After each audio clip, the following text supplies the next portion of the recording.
శ్రీమాత్రే నమః.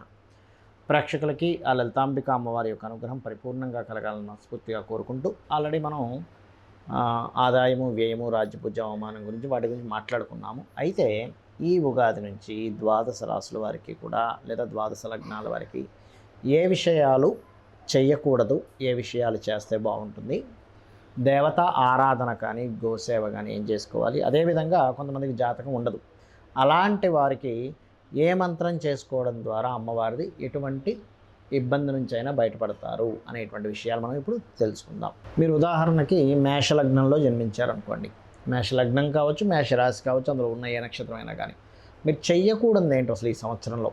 సహజంగానే మేషలగ్నం వారికి ఏ కర్మ ద్వారా ఈ భూమి మీదకి వస్తారు అంటే ఒక రుణం ఉంటుంది. అంటే అందరికీ రుణం ఉంటుంది, రుణం లేకుండా ఎవరు రారు. కాకపోతే ఎవరికైనా ధనం ఇవ్వడము, ధనం తీసుకునేటువంటి రుణ సంబంధం ఏర్పడుతుంది, గుర్తుపెట్టుకోండి.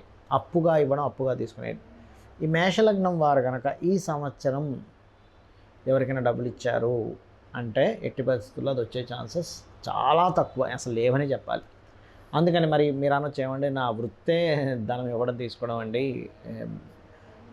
చిట్ ఫండ్ కంపెనీ నడుపుతున్నాను, లేకపోతే అప్పులు ఇస్తుంటాను, వడ్డీకి ఇస్తుంటాను, ఫైనాన్స్ నడుపుతుంటాను, మరి నా పరిస్థితి ఏమిటి అంటే ఒకటే గుర్తుపెట్టుకోండి, ఎంతో నమ్మకం, వీరికి ఇస్తే ఏమీ కాదనుకునే వాళ్ళని ఎంచుకోండి ఒకటి. రెండవది, గణపతిని నిత్యము అనుకుంటూ ఆ పని చేయండి, ఇది బాగా గుర్తుపెట్టుకోండి. అలాగే రెండవది ఇక్కడ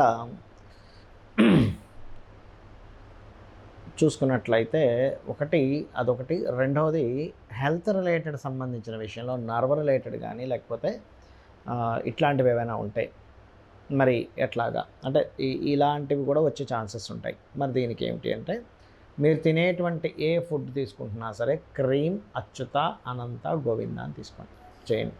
ముఖ్యంగా ఇవి మెయిన్గా మీరు అవాయిడ్ అంటే ఫుడ్ తీసుకునే విషయంలో ఒకటి జాగ్రత్తగా తీసుకోవాలి, అప్పులు ఇవ్వడం చేసేటువంటి విషయాల్లో కొంత జాగ్రత్తగా ఉండాలి. ఈ రెండు మెయిన్గా చూడండి, గుర్తుపెట్టుకోండి. మరి ఇక్కడ మీకు ఒకవేళ మరి చేయాల్సినవి ఏమిటండి, ఈ సంవత్సరం బాగుండేవి ఏమిటి?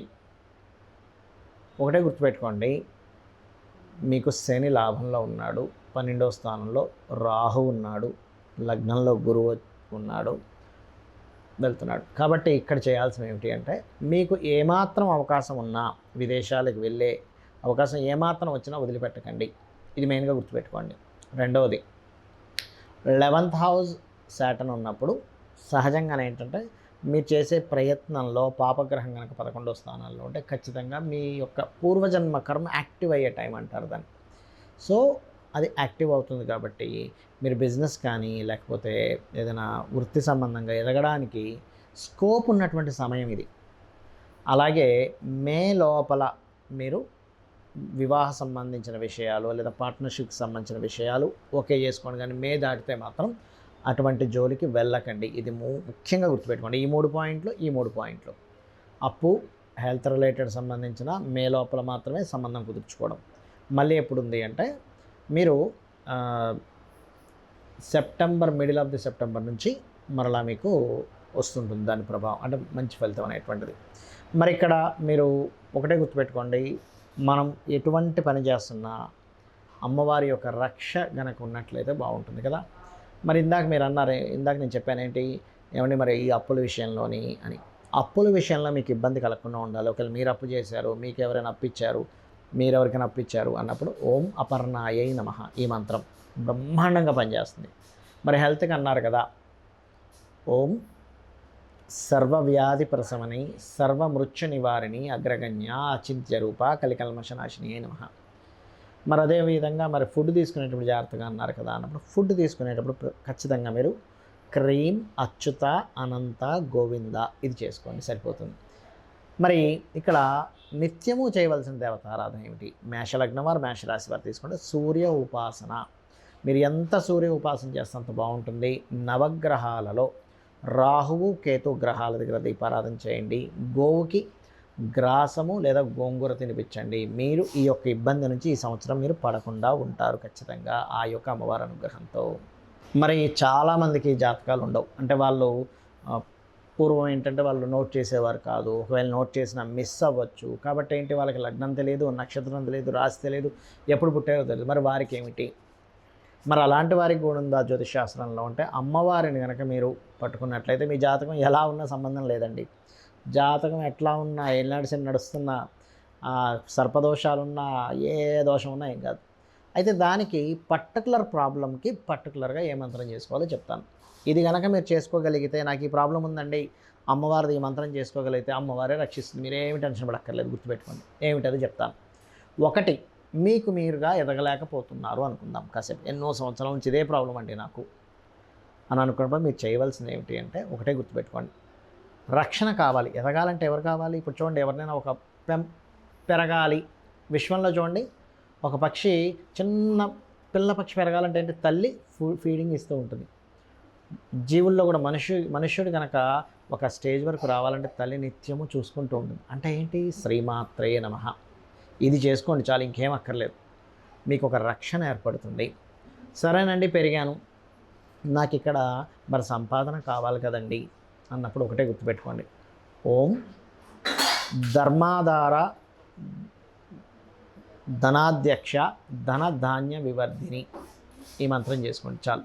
లేదు, ఓం సంపత్కరై సమారూఢ సింధుర వ్రజసేవితాయ నమః, ఏ మంత్రమైనా గుర్తుపెట్టుకోండి, మినిమం 40 మినిట్స్ చేయాలి మినిమం. ఇంకా మ్యాక్సిమం మీ ఇష్టం, మీ భక్తి మీ ఇష్టం, మీ యొక్క భక్తి అంతా కూడా గుర్తుపెట్టుకోండి. అలాగే మరి నాకు నేను ఏ మాట మాట్లాడినా నాకు మిస్కమ్యూనికేషన్స్ అవుతున్నాయండి, నాకేంటో అర్థం కావట్లేదు, సహకరించే వాళ్ళు లేరు, నాకు అసలు బ్రతకాలం లేదు, ఎవరితో మాట్లాడినా, ఎవరిని కదిపినా నా తప్పు చూపిస్తున్నారు, మరి దీనికి ఏమిటి అంటే, దీనికి అద్భుతమైన మంత్రం ఉంది లలిత సహస్రనామాల్లో. అదేమిటి అంటే, ఓం కర్పూర వీటికామోద సమాకర్ష దిగంతరాయై నమః. రైట్. మరి కొంతమందికి ఇల్లు కట్టుకుందాం అనుకుంటారు. మరి ఈ సంవత్సరమైనా అవుతుందో లేదో, కనీసం ఇల్లు కట్టుకోగలనో లేదో, స్థలం కొనుక్కోగలనో లేదో, మరి ఇంట్లో ఏదో వాస్తు దోషం ఉందండి, దీని పరిస్థితి ఏమిటి, నాకు ఎట్లాగో ఈ సంవత్సరం ఎలా గడవాలి, నాకు అర్థం కావట్లేదు అనుకున్నప్పుడు ఒకటే గుర్తుపెట్టుకోండి, ఇంట్లో వాస్తు దోషం ఉందనుకోండి, మణిద్వీప వర్ణన చదివిపించండి. మీరు చదవలేరు, కనీసం వినండి సరిపోతుంది. లేదు, ఇల్లు కట్టుకోవాలనుకుంటున్నాను, ఇంట్లో ఉన్న దోషాలు కూడా పోవాలనుకుంటే ఒకటే గుర్తుపెట్టుకోండి, ఓం వదనస్మర మాంగళ్య గృహతోరణ చిల్లికాయై నమః చేసుకోండి, సరిపోతుంది. అలాగే ఒకవేళ మీకు సంతాన ప్రాప్తి కావాలి, ఏమంటే ఈ సంవత్సరమైనా నాకు సంతానం కలుగుతుందా, నా జాతకం తెలియదు, నా నక్షత్రం తెలియదు, అలాగా ఏం టెన్షన్ పడకండి. మీరు ఏం చేస్తారంటే ఒకటే గుర్తుపెట్టుకోండి, ఓం దిగంబర దిగంబర శ్రీపాదవల్లభ దిగంబర, లేదా దత్తాత్రేయ చరిత్ర పారాయణం చేయొచ్చు. కుక్కలకి, మీ వీధి కుక్కలకి బిస్కెట్స్, బ్రెడ్ ఏదైనా వేస్తూ ఉండండి. అలాగే దీనికి కూడా శ్రీమాత్రే నమః బ్రహ్మాండంగా పనిచేస్తుంది, ఎందుకంటే తల్లిదనం కావాలి కదా, అందుకని.